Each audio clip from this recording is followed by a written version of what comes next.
नमस्कार। मैं doctor Bela Mathur, associate professor, government college Bundi, drawing and painting. मैंने आपको अभी तक अपने जो वीडियोस बनाए हैं उसमें ये चीज़ें समझाने का पूर्ण प्रयत्न किया है कि किस तरह से आप लोग स्टिल लाइफ बना सकते हैं। स्टिल लाइफ यानी जो भी हमने आर्टिकल्स रख रखे हैं, जो भी चीज़ें रख रखी हैं, उन चीज़ों को आपको एक द्विआयामी तल पर बनाना है। ठीक है। अब जब स्टिल लाइफ हम बनाते हैं वो चीज़ होती है रियलिस्टिक। जो भी आपका मॉडल दिख रहा है उसमें आप कलर करेंगे और ऐसा ही कलर करेंगे जैसा आपको दिख रहा है। इसमें जो छाया प्रकाश दिख रहा है वो ही आप इस मॉडल में उसी छाया प्रकाश का प्रयोग करेंगे जो आपको छाया प्रकाश जैसा भी दिख रहा है। इसी स्टिल लाइफ को मैंने आपको पूर्णतया समझाया कि इसमें एक चित्रतल होता है, सामने पृष्ठभूमि में एक पर्दा लगा होता है और जैसा भी छाया प्रकाश हमें दिख रहा है हम उस तरह से वो ही छाया प्रकाश अपने चित्र में लगाते हैं। जो प्रैक्टिकल सेकंड होता है हमारा वो होता है स्टिल लाइफ जो हम बनाते हैं उसी को ही चित्र संयोजन बनाना, यानी उसी स्टिल लाइफ की रेंडरिंग बनाना। रेंडरिंग यानी चित्र संयोजन बनाना। इसके लिए जो भी हमें सामने चीज दिख रही है उसमें हम अपनी कल्पना का समावेश करेंगे और उसमें एक रस उत्पन्न करेंगे जिससे चित्र सुंदर लगे। इसके लिए क्या होगा, जो इसका ओरिजिनल शेप है, रेंडरिंग में जो भी ओरिजिनल शेप है उसको हम लोग भूल जाएंगे। उसी शेप को हम मॉडिफाई करेंगे कि एक डिब्बा रखा है तो इसमें आगे इसका ऊपर का भाग कैसा है, इसका नीचे इसमें गोलाई है, साइड में जो इसकी हमें लंबाई साफ दिख रही है, उस सब चीज़ों को हम अपने रेंडरिंग में प्रकट करेंगे। साथ ही ये अमरूद है, इसकी क्या क्वालिटी है, खाली ये अमरूद गोल तो नहीं है। अगर हम इसको काटते हैं, दो भाग में बनाते हैं तो इसके भाग हमें अलग दिखेंगे। इसके अंदर बीज होते हैं, वो हम अपने ड्राइंग में बना सकते हैं कि उस तरह के बीज कैसे होंगे। इसके हम कितने भी भाग कर सकते हैं, जरूरी नहीं है कि इसका एक ही भाग हम लोग बनाएं रेंडरिंग में। साथ ही ये जो कटोरी है इसको भी हम लोग ने अलग अलग तरह से अपने रेंडरिंग में बनाया था। रेंडरिंग में हमने कटोरी को त्रिभुजाकार आकार देके भी बनाया था, इसको अर्धचंद्राकार आकार देके भी बनाया था, इसको आयताकार आकार देकर भी बनाया था। तो कुल मिलाकर जो अभी तक हमने इसका रेंडर्ड फॉर्म लिया है वो आप सामने देख रहे हैं। जो ये रेंडरिंग अपने बनाई थी इसी चीज की, वो आप लोग सामने देख रहे हैं। सभी आकृतियों को बनाने के बाद हमने देखा था कि इसमें पर्दा है, पर्दे में सलवटें हैं, दिखाई दिया। सामने ये टेबल पे चीज रखी है। इन सब चीजों को हमें अपनी रेंडरिंग में सब चीजों को एक चित्र तल पर हमें समेटकर उसको रचनात्मक रूप से बनाना है। अभिव्यक्ति करने के पीछे उद्देश्य क्या है कि हमारा, चूंकि हम ड्राइंग के स्टूडेंट हैं तो हमारा जो सोचने का तरीका होता है वो भी रचनात्मक हो। सबका अपना सोचने का एक तरीका होता है, अपना अपना स्टाइल होता है। अगर इसी रेंडरिंग को 10 जने भी बनाएंगे तो सबकी अभिव्यक्ति करने का तरीका अलग होगा। अभिव्यक्ति मात्र जो है वो हमारी कल्पना पर आधारित है। हम जो भी पर्यावरण में चीजें देखते हैं, जैसे आपने इसका दर्शन किया मॉडल, ठीक है, इसको आपने बहुत अच्छे से देखा, इसमें कहाँ लंबाई है, गोलाई है, चौड़ाई है, ऊंचाई है, इसको हमने महसूस किया, देखा और बना दिया। लेकिन चित्र संयोजन में इसी चीज को हम इसमें अपनी कल्पना का समावेश करेंगे। सृजन प्रक्रिया जो होती है वो क्या होती है कि एक बार हमने चीज को देख लिया, उसको महसूस किया, अपनी कल्पना का उसमें समावेश किया, जो आपके मन में कल्पनाएं आई हैं उसको आपने अभिव्यक्त किया है। और ये अभिव्यक्ति का माध्यम है द्विआयामी चित्रतल, जिसमें आपने अपने मानस पटल पर जो कल्पनाएं समाहित थी, संग्रहित हो रही हैं, उस सब को आपने रिफ्लेक्ट किया है, यानी उसको अभिव्यक्ति दी है, उसको अभिव्यक्त किया है। अभिव्यक्ति है, ये है अभिव्यक्ति। मैंने अपनी कल्पना से, देखिए कल्पना एक ऐसी चीज है कि सबका सोचने का तरीका अलग होता है। मैंने जो अभिव्यक्ति किया है वो मेरा सोचने का तरीका है, मेरे मनोभाव हैं, मेरे मनोनुकूल ये चित्र बना है जो मैंने यहाँ बनाया है। उसमें क्या है, मेरी अपनी भावनाएं सर्वोपरि हैं। जब भी आप कोई रेंडरिंग बनाएंगे उसमें हमेशा अपनी भावनाओं को, अपने विचारों को, अपना सोचने का जो तरीका है उसको उसमें समाहित करके आप अभिव्यक्त करेंगे। ये अभिव्यक्ति जो है, ये मेरी स्वयं की जो अभिव्यक्ति जो मेरे मन में आया उसको मैंने एक अभिव्यक्ति दी है चित्रतल पर। अब देखिए, जो भी हम रेंडरिंग हमने जो बनाई है इसमें हमने देखा कि कोई भी भाग है, अगर डिब्बे का भी कोई भाग है तो वो हम कितनी बार भी बना सकते हैं। जरूरी नहीं है कि वो पार्ट हम एक ही बार बनाए रेंडरिंग में।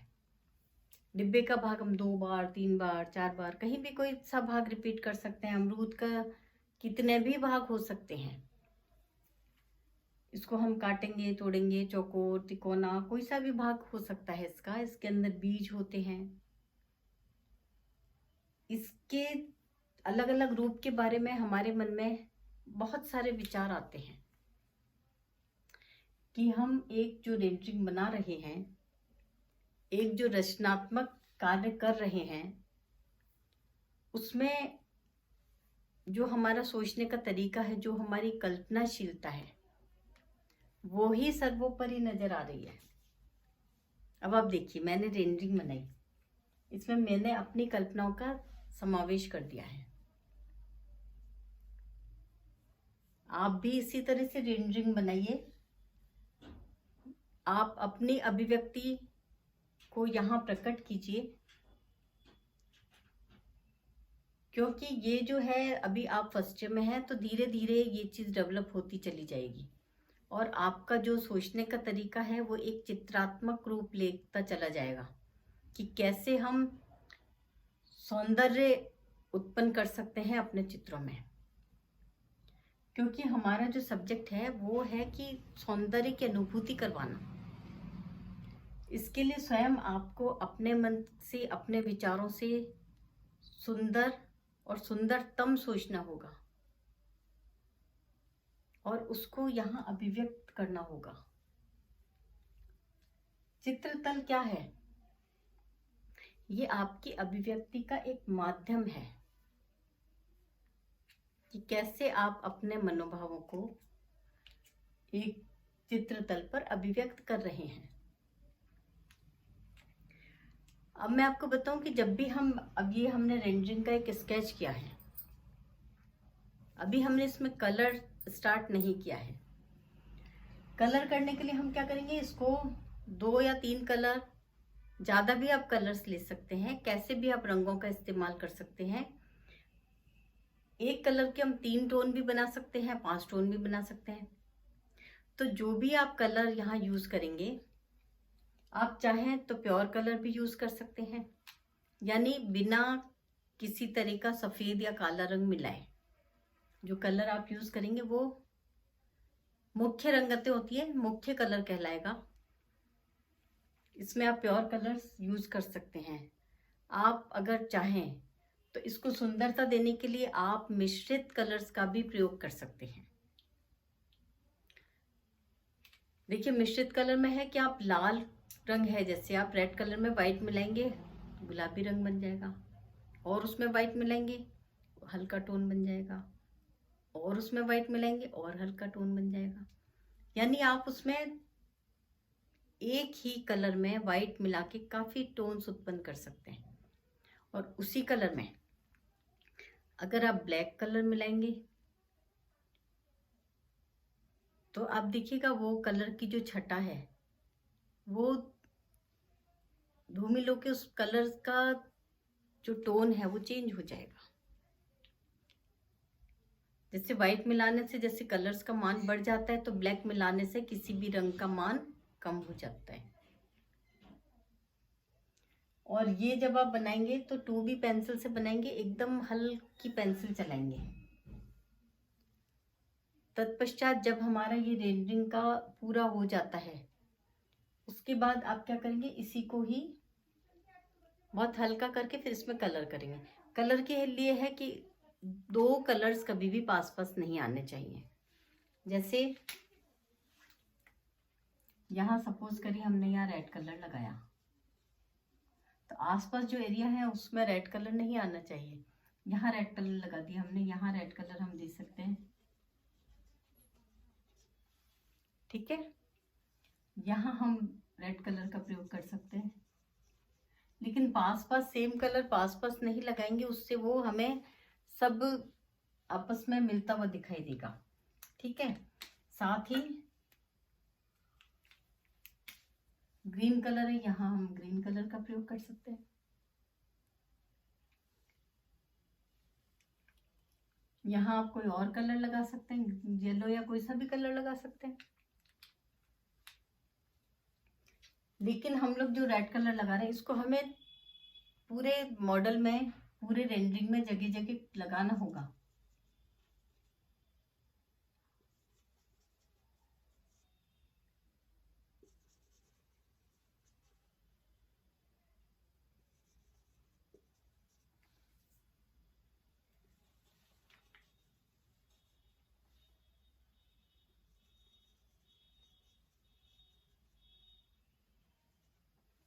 कोई भी कलर, अब देखिए ये जो रेड कलर हमने लगाया है इससे हमारी दृष्टि चित्र में तैरती हुई प्रतीत हो रही है, कहीं रुकावट नजर नहीं आ रही है।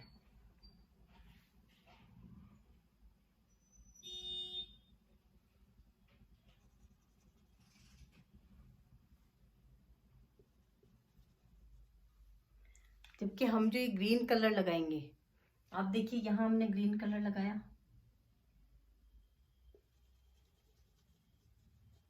यहाँ हम ग्रीन कलर लगा सकते हैं, यहाँ ग्रीन कलर लगा सकते हैं, यहाँ ग्रीन कलर लगा सकते हैं, यहाँ लगा सकते हैं, यहाँ भी ग्रीन कलर लगा सकते हैं। क्योंकि ये ग्रीन कलर को, ये बीच का जो छोटा सा डिब्बा है, ये जो छोटा सा डिब्बा है, ये उस ग्रीन कलर, इस ग्रीन कलर को हम अलग कर रहा है। देखिए ये दोनों ग्रीन कलर्स को डिब्बा अलग कर रहा है।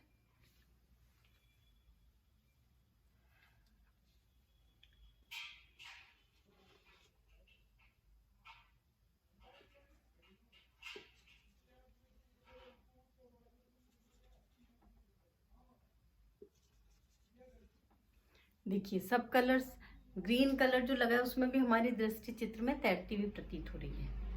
आप चाहें तो बैकग्राउंड में इन्हीं कलर्स की हल्की छटाएं लगा सकते हैं। जैसे रेड कलर उसमें व्हाइट मिला के अपने बैकग्राउंड में लगा दिया, बिल्कुल लाइट शेड।